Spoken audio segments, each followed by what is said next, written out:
నమస్తే, తెలుగు రాజ్యంకి స్వాగతం. నేను మీ సంధ్య.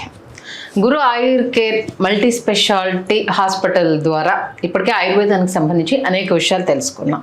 అలాగే డాక్టర్ ఉపేందర్ గారు ఫుడ్కు సంబంధించి ఆ ఫుడ్ వల్ల కలిగే ఇబ్బందులు, అంటే కరెక్ట్ టైంలో తినకపోయినా, మన జీర్ణ వ్యవస్థ అంటే డైజెషన్ సిస్టమ్ అనేది కరెక్ట్గా లేకపోయినా ఎలాంటి ప్రాబ్లమ్స్ వస్తాయని కూడా చెప్పారు. అయితే మనం తినే ఫుడ్కి పైల్స్కి సంబంధం ఉందా? ఆ ఫుడ్ కరెక్ట్గా మనం తీసుకోకపోతే ఎండ్ ఆఫ్ ద డే పైల్స్తో ఇబ్బంది పడే అవకాశం ఉంటుందా? అసలు ఈ టోటల్ ఎంటైర్ డైజెషన్ సిస్టమ్స్కి అలాగే ఫైల్స్కి ఏంటి సంబంధం తెలుసుకునే ప్రయత్నం చేద్దాం. డాక్టర్ ఉపేంద్ర గారు సిద్ధంగా ఉన్నారు. మీకు పైల్స్కి సంబంధించి అనేక రోజులుగా ఇబ్బందులు పడుతున్నా, మొదటి స్టేజ్లో ఉన్నామా, సెకండ్ స్టేజ్లో ఉన్నామా, తెలుసుకోలేకపోతున్నారు అనుకున్నా, ఎలాంటి క్వశ్చన్స్ ఉన్నా సరే కమెంట్స్ రూపంలో మాకు తెలియజేయండి. నెక్స్ట్ ఎపిసోడ్లో డాక్టర్ గారితో మీరు పంపించే ప్రతి ప్రశ్నకు చదివి మీరు పెట్టిన ప్రతి కామెంట్కి కూడా ఆన్సర్ ఇచ్చే ప్రయత్నం చేస్తాము. అలాగే గురు ఆయుర్ కేర్ మల్టీ స్పెషాలిటీ హాస్పిటల్ చిక్కడపల్లిలో ఉంది. Every month first Sunday camp నిర్వహిస్తారు. అక్కడ ఉచిత వైద్యాన్ని కూడా అందిస్తున్నారు.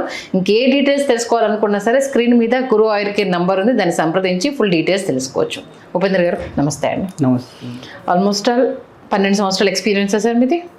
టోటల్ ఆయుర్వేదము, మన మోడర్న్ మెడిసిన్ అన్నింటికి సంబంధించి ఇప్పటికే అనేక విషయాలు డైజెషన్ సిస్టమ్ గురించి చెప్పారు. అంటే పైల్స్కి దీనికి ఏంటి అసలు లింక్? డైజెషన్ సిస్టమ్కి పైల్స్కి లింక్ అంటే డైజెషన్ సిస్టంలో స్టార్టింగ్ మౌత్, ఎండ్ అయ్యేది ఇక్కడ అనస్. అంటే మనం నోట్తో ఫుడ్ తీసుకుంటే డైజెషన్ అయిపోయి కింద ఫీసెస్ మోషన్ లాగా బయటకు వెళ్ళిపోవాలి ఉంటుంది.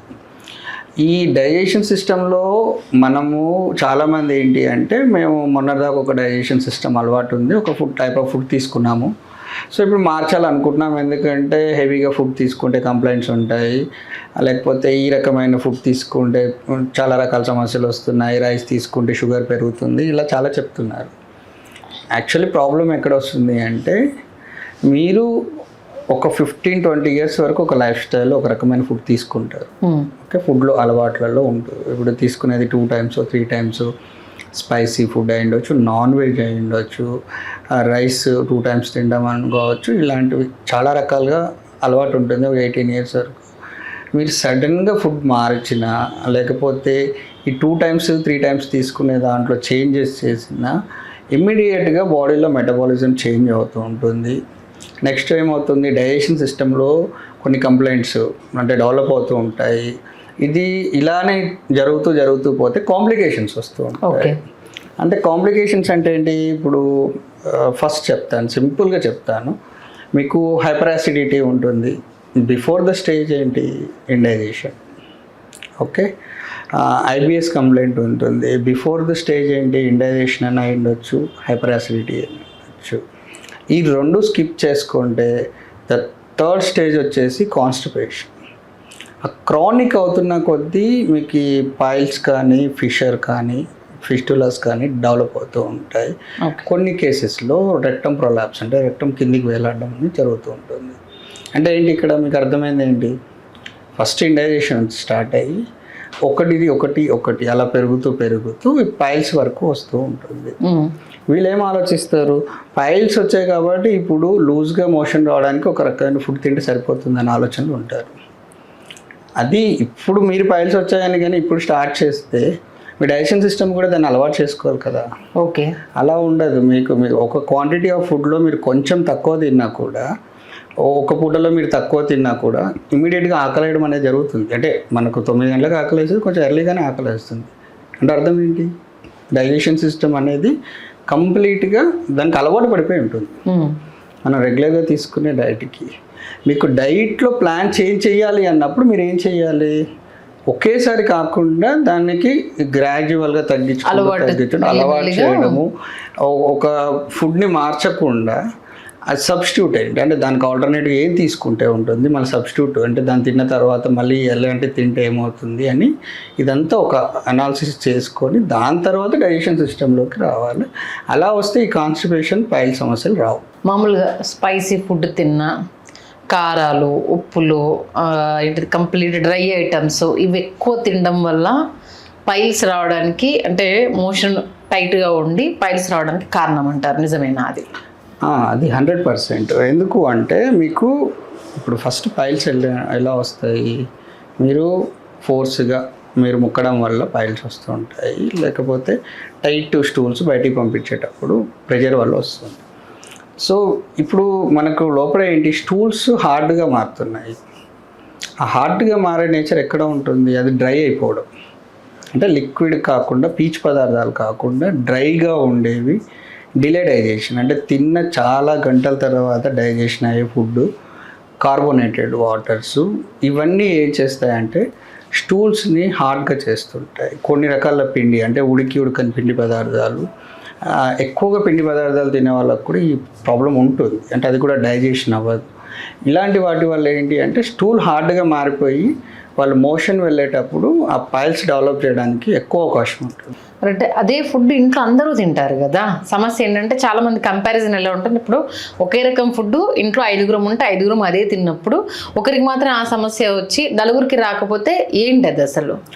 ఇక్కడ మేజర్ ఇష్యూ ఏంటంటే, మేజర్గా టాపిక్ ఇది, ఎవరైనా అడిగేది అదే, అందరికి ఉన్నది ఒక్కరికే ఎందుకు వచ్చింది అనేది. ఇప్పుడు వీళ్ళు ఏం చేస్తారు అంటే, నేను చాలాసార్లు చెప్పాను కంపాటబుల్ ఫుడ్ అని. కొంతమందికి ఇప్పుడు మేము ఎవరికి వచ్చినా కొంచెం పీచు పదార్థాలు ఎక్కువనే తినండి అని చెప్తాం. అందులో ఆనక్కాయ ఒకటి చెప్తారు.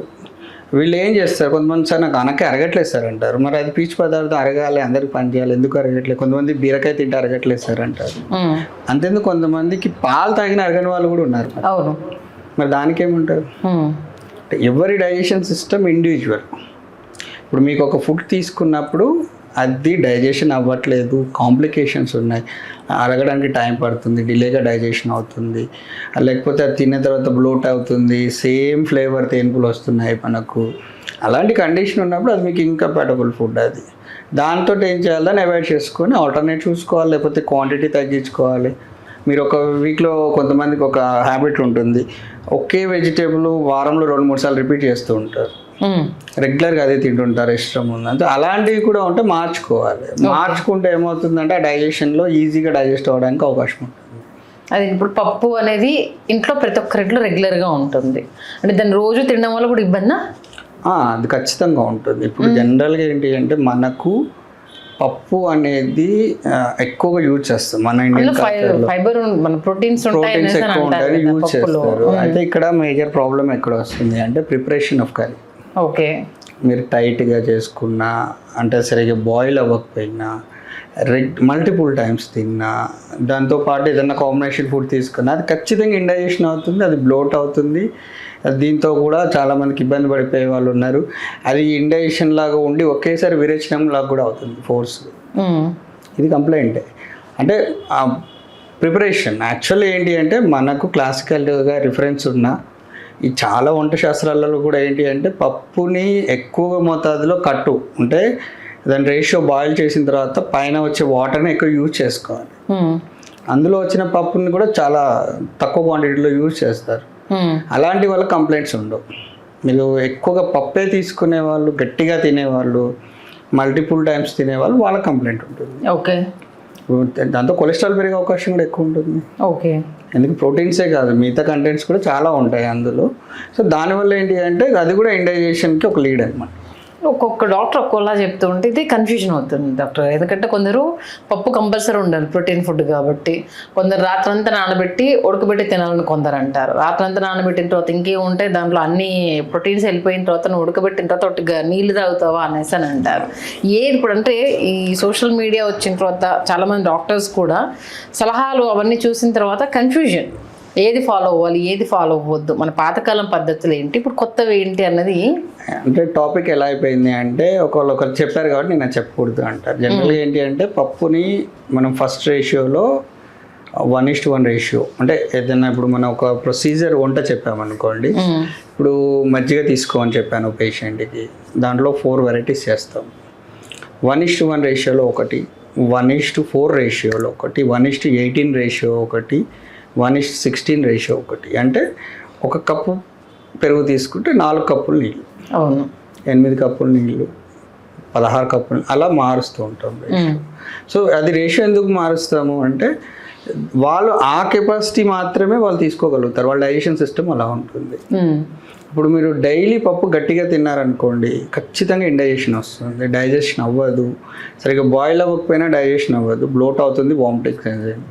మీరు దాన్నే ఇప్పుడు దాంట్లో నుంచి వచ్చిన ఎసెన్స్ వాటర్ ఏదైతే ఉందో బాయిల్ చేసిన తర్వాత తీసుకొని దాన్ని లైట్గా కట్టులాగా చేసుకొని తిన్నారనుకోండి, అది ఈజీ డైజెస్టెడ్ ఉంటుంది. ఇంతకుముందు ఫీవర్ పేషెంట్స్ చాలామంది ఇండైజెషన్ ఉన్న వాళ్ళు వీళ్ళందరికీ ఏంటి ఇదే చెప్పేవాళ్ళు. మీకు పాతకాలంలో కూడా ఎంబీబీఎస్ డాక్టర్ జ్వరం వచ్చింది అంటే పాలో కట్టో పెట్టమని చెప్పేది. అవును, అదేం పథ్యం కాదు, అదే మందుకు పథ్యం కాదు. అదేంటి అంటే ఈజీ డైజెస్టెడ్ ఫుడ్ అని చెప్పేసి పెట్టేవాళ్ళు. ఇప్పుడు ఏంటి ఫుడ్స్ మారిపోయాయి చాలా వరకు. దానివల్ల ఏంటి అంటే సరే అవైలబిలిటీ ఎక్కువ ఉంటుంది కాబట్టి వీళ్ళు టిఫిన్స్ చేయడము ఫీవర్లో కూడా ఈజీ డైజెస్టెడ్ ఫుడ్ అని చెప్పేసి అలా మారిపోతూ వస్తుంది. మీకు ఏంటి అంటే ఏ వెజిటేబుల్ అయినా మీరు వండే విధానం బట్టి, అది మీకు డైజెషన్ అయ్యే విధానం బట్టి దాని నుంచి కాంప్లికేషన్స్ చెప్పచ్చు. ఓకే, ఇప్పుడు మన పైల్స్లో వీళ్ళు రేపు సెకండ్ స్టేజ్, థర్డ్ స్టేజ్ అంటే పిస్టులా ఇవన్నీ వెళ్ళడానికి ఈ సింటమ్ ఉన్నప్పుడు కనుక మీరు గుర్తించుకోగలిగితే మీకు ఫ్యూచర్లో ఏ ప్రాబ్లం అవ్వదు అని తెలుసుకోవాలంటే ఎలా? మీకు ఫస్ట్ ఇండైజెషన్కి డాక్టర్ని కన్సల్ట్ అవ్వాల్సిన అవసరం లేదు. ఓకే, ఇనిషియల్గా మీరు డైట్లో చేంజ్ చేసుకుంటే ఇండైజెషన్ కంప్లైంట్ తగ్గుతుంది. అంటే క్రానిక్గా ఉంది ఇండైజెషన్, ఏం తిన్న అరగట్లేదు అన్న కండిషన్లో మాత్రమే డాక్టర్ని కన్సల్ట్ అవ్వాలి. అంటే అక్కడ ఏంటంటే డైజెస్టివ్ జ్యూస్ అనేది తనకి రిలీజ్ అవ్వట్లేదు. సో ఆ డైజెషన్కి సంబంధించి డైజెస్టివ్ జ్యూస్కి ఆ డైజెస్టివ్ సిరప్స్ మెడిసిన్స్ ఏవైతే ఉంటే అవి ఇస్తాం. సెకండ్ ఏంటి, హైపర్ యాసిడిటీ క్రానిక్ కండిషన్, ఎక్కువగా యాసిడ్స్ రిలీజ్ అవుతున్నాయి, కడుపు మంట, ఏది తిన్నా. కొంతమంది ఏంటి అంటే కడుపు మండుతుంది కానీ కూల్ వాటర్ తాగుతారు, ఒక 5 నిమిషాలు 10 నిమిషాల తర్వాత మంట ఎక్కువ అవుతుంది, అంటే యాసిడ్స్ మళ్ళీ పెరిగిపోతుంటాయి బాడీలో.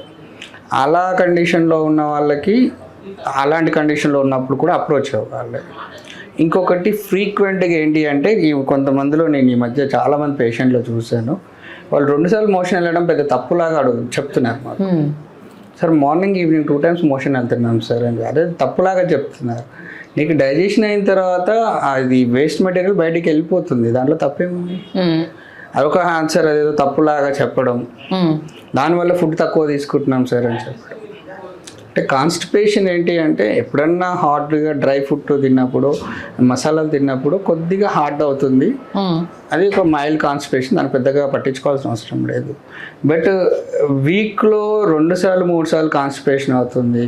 కొంతమందికి ఏదన్నా టాబ్లెట్ సిరప్ వాడితే కానీ మోషన్ అవ్వట్లేదు. ఇలాంటి కంప్లైంట్స్ ఉన్న వాళ్ళు ఖచ్చితంగా డాక్టర్ని కన్సల్ట్ అవ్వాలి.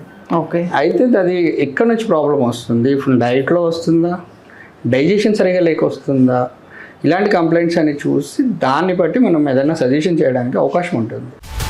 హలో, తెలుగు రాజ్యం ఛానల్ చూస్తున్నారా?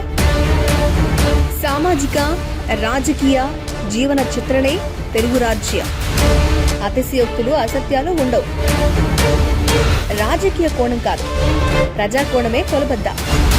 తెలుగు రాజ్యం వీక్షణ మీ ఉత్తమ అభిరుచికి నిదర్శనం.